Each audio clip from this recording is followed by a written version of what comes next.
yung buhay nila hindi nagbabago. Yung isip nila hindi rin nagbabago.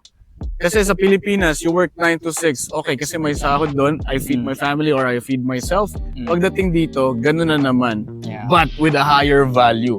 So now here's a challenge no sa kanila.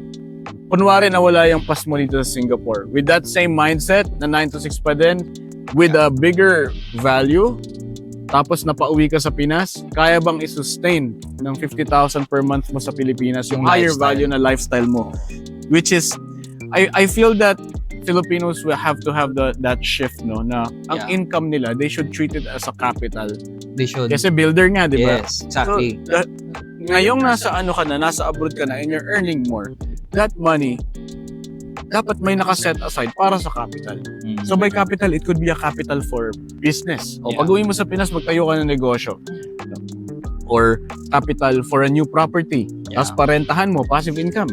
O mag-invest ka sa mga income funds, fixed income funds. Dito sa Singapore, napakadami dito. Global exposure, no? Yeah.